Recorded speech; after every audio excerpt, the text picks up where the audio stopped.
Hello and welcome to PoliticOly. It's July 1st and I'm here with Carolina Mejia for Thurston County Commission. So if you would go ahead and introduce yourself and tell us a little bit about why you are running for County Commission.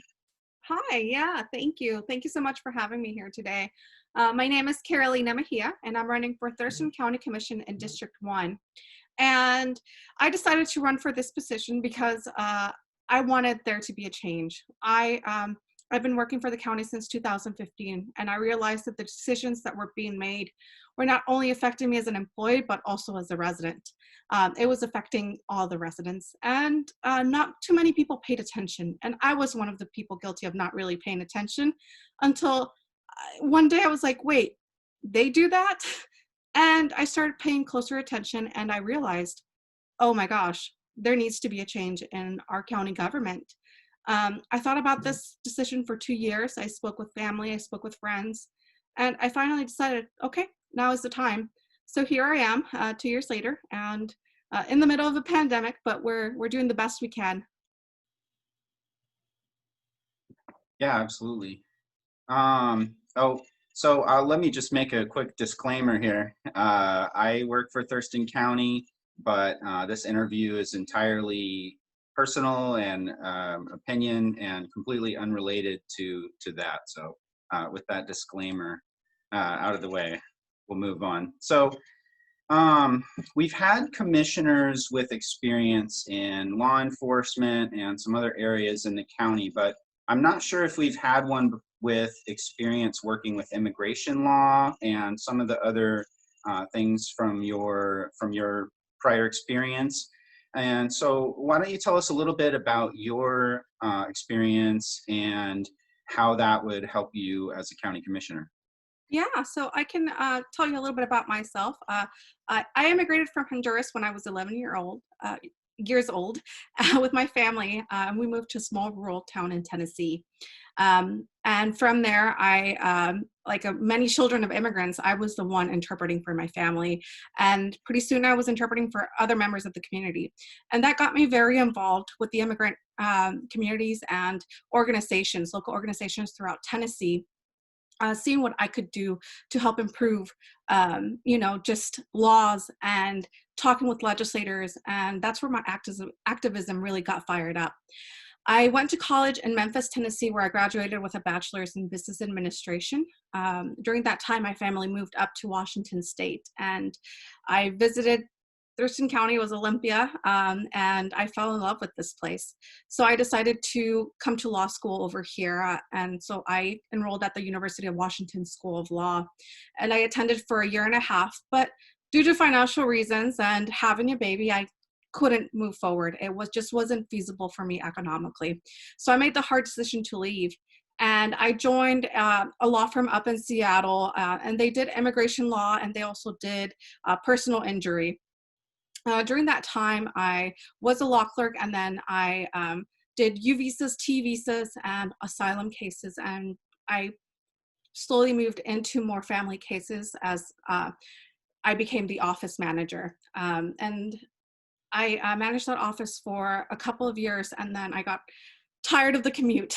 Olympia to Seattle every day gets pretty tiring, and so I accepted the job at Thurston County Superior Court, where I've worked there since 2015. So I feel like I bring a diverse set of my background is very diverse in what I've done. I have a strong background in finance, and I also have a strong background when it comes to the policies and knowing the interdepartmental workings of the county. So I feel it's very important during this pandemic to know what's going on, because whoever gets elected will need to hit the ground running. Yeah, absolutely. And I think one thing that I hear from people more than anything else with regard to county government is they just want it to function, and they want they want a county commission that is responsive to people and functions and gets things done and makes things better. And so And so, and I agree with you that your experience as a county employee is important there. So, moving on though, I guess with everything going on with the Black Lives Matter movement and the popular uprising against systemic racism and police brutality, and what do you take from this movement, and how would that impact your policy? So I've been really impressed. I've been really happy to see that younger people are getting out there and getting heard, because this is not something new for people of color. I It's been going on for 50 years and nothing much has really changed. I come from the South, and this is a common occurrence. And Washington State, we come over here with this thought that we are more progressive, but yet it still exists. It's still an issue here too. So in terms of, will it change my whole outlook in life? No, because it's things that I've already experienced before in my life. And, I really I have a complete mindset of what I want to do with that, with the budget, especially as we see right now that the rest of the county departments got cut, except the sheriff's department. They didn't get cut. And everyone else is already working on pennies. They're furloughing their employees. They're trying to see how they're going to make these cuts without having this long-term effect on each of their own departments. But yet this department that just got 500,000, over the budget a couple months ago, now, they don't get a budget cut. And we're seeing that effect in the county and how the community feels about that. And I feel it's really important to address that because people want answers. They want to know where their tax dollars are going. And so I think it's really important that, once we get someone in there, that these issues are addressed. Yeah, thank you for that. And I guess there's also the issue of the new courthouse complex, and that was going to be a big ticket item on the ballot this April, I believe, and then that was taken back off due to the shutdown and all the budget issues coming up. What's your take on that? And yeah, what's your take on that project? So due to the Judicial Code of Ethics and Conduct, I am not allowed to answer that since I am such Right. a Apologies. It's okay. But yeah, I'm not allowed to speak on that project necessarily, just because it does fall very close. That does make sense. Yeah, apologies. Yeah. So, but I think your previous answer does also applies to things in a more general way. Yeah. So, But again, if elected, it's something that I think it's important to listen to the constituents and see what the community actually wants in terms of if there is a building or not, or the location.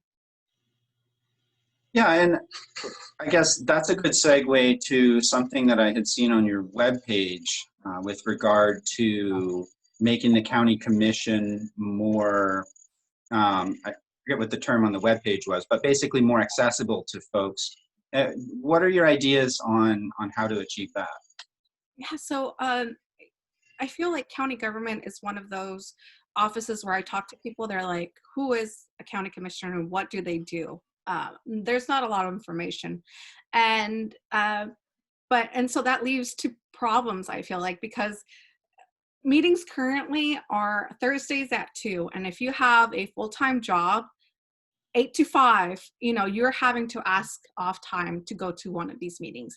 And it's not really accessible for most people. People can't just leave work and go to these meetings to give their opinions on issues that they care about.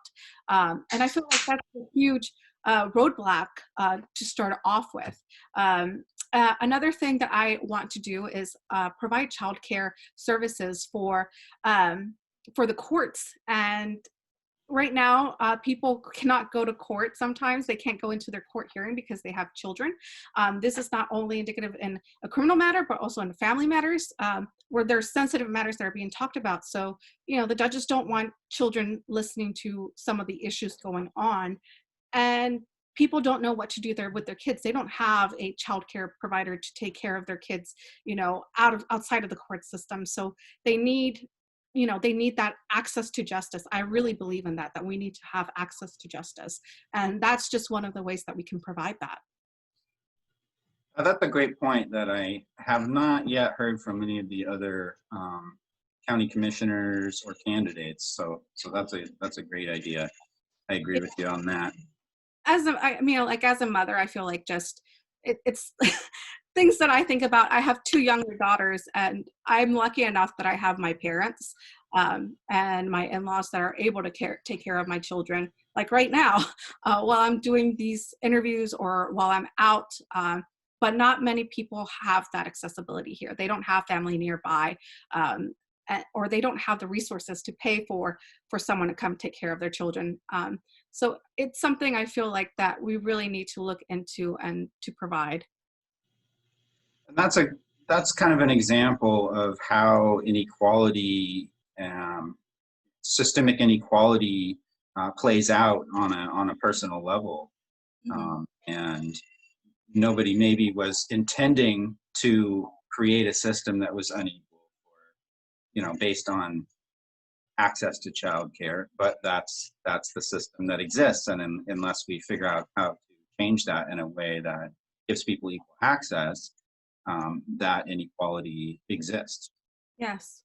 So let's see. One thing that I encourage people to do when they are researching candidates is to look up their record on the PDC, or Public Disclosure Commission webpage. And when I took a look at yours, one group that stood out that I didn't know is called PRISM. Do you want to talk about what that is? Yes, I am more than happy to. Yeah. Great. So Prism Consultants, that is actually my consultant. And he was currently in an article on how the Democratic Party is biased against Black consultants. So I was really proud of him for him to be there. And so that's who Prism is. It's my consultant, Rial Johnson. No, that's great. And I think that's a great example of looking at the PDC page and why that's important, because you can look at and see something like that and then go look it up, which in this case I did. I hadn't heard that before, and so I went and looked it up, and I saw Rial, who I recognized from his work on the I-940 campaign. And so anyway, just wanted to throw that out there for the audience. I do believe it's important. Yeah, I agree with you. So let's see.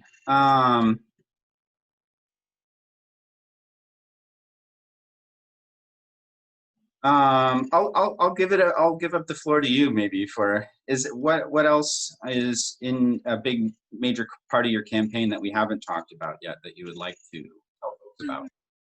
So I'm bringing a lot of issues on my campaign. One of them is affordable housing, and these are just lived experiences that I've had, and then also communications with, just talking with the community and seeing what is really going on. And I feel like a community member, I can relate to a lot of the same issues. Like for us, it was trying to buy a house and not being able to, being first-time homeowners and trying to even look for a house that we can afford here in Thurston County. And it's really unfortunate that we're losing a lot of residents because they can't afford the rent, because the rent is up in the 2000s. And, it's way more than what our biggest employer, which is the state and JBLM, can pay sometimes. And it's really important. I also think it's very important that we work with local jurisdictions to address our houselessness issues, and also our environmental issues, because in a way they're all interconnected, and it's really important that we work. I feel there needs to really be a strong partnership when it comes to that. Yeah, I agree. And do you have any specific policy ideas with regard to how we would go about addressing affordability in the housing market here? Yes, first off, I feel like we already need to speak with the organizations that have boots on the ground, and that are looking into these issues and seeing, where we can actually build more housing that won't have a detrimental effect on our environment. Second of all, we need to look into all those luxury condos that are currently being built and why they're allowed to be built. Like, why are we not allowing more people or more developers to build affordable housing, but we're allowing them to build these luxury condos that who is going to buy them? Like, it's basically gentrifying our community, and that's unacceptable. Thank you for that. So one other thing I saw on your webpage, in your the environment piece on your platform page, I'll quote, "Respect and justice for all residents, to include sovereign land, communities of color, and the aging and disabled population. Acknowledge and respect treaties and agreements of Indigenous people." So I wanted to thank you for that statement, and then ask if you want to elaborate on that and how you would approach doing that as a county commissioner. Yes. So currently we have contracts with the Nisqually Valley, and I think it's very important that we keep upholding those contracts and make sure that, we have open communication with the Indigenous peoples that technically are owners of this land. Absolutely. And do you want to elaborate maybe on the, you said with regard to homelessness, you want to increase the interjurisdictional collaboration, basically, right, with the county and the municipalities. Do you have any specific policy ideas for how the county can deal with this? Because I think a lot of people look at this issue and are thinking about in the cities, right? Yeah. And so what would the county's role be there? And so I feel like it's a huge piece of misinformation that's going around, that it's only a city issue. It's not just a city issue. It's a countywide issue that's affecting both the cities and the counties. And it really is affecting our environment, when there's trash left in the place, or sewage dumped in our water resources.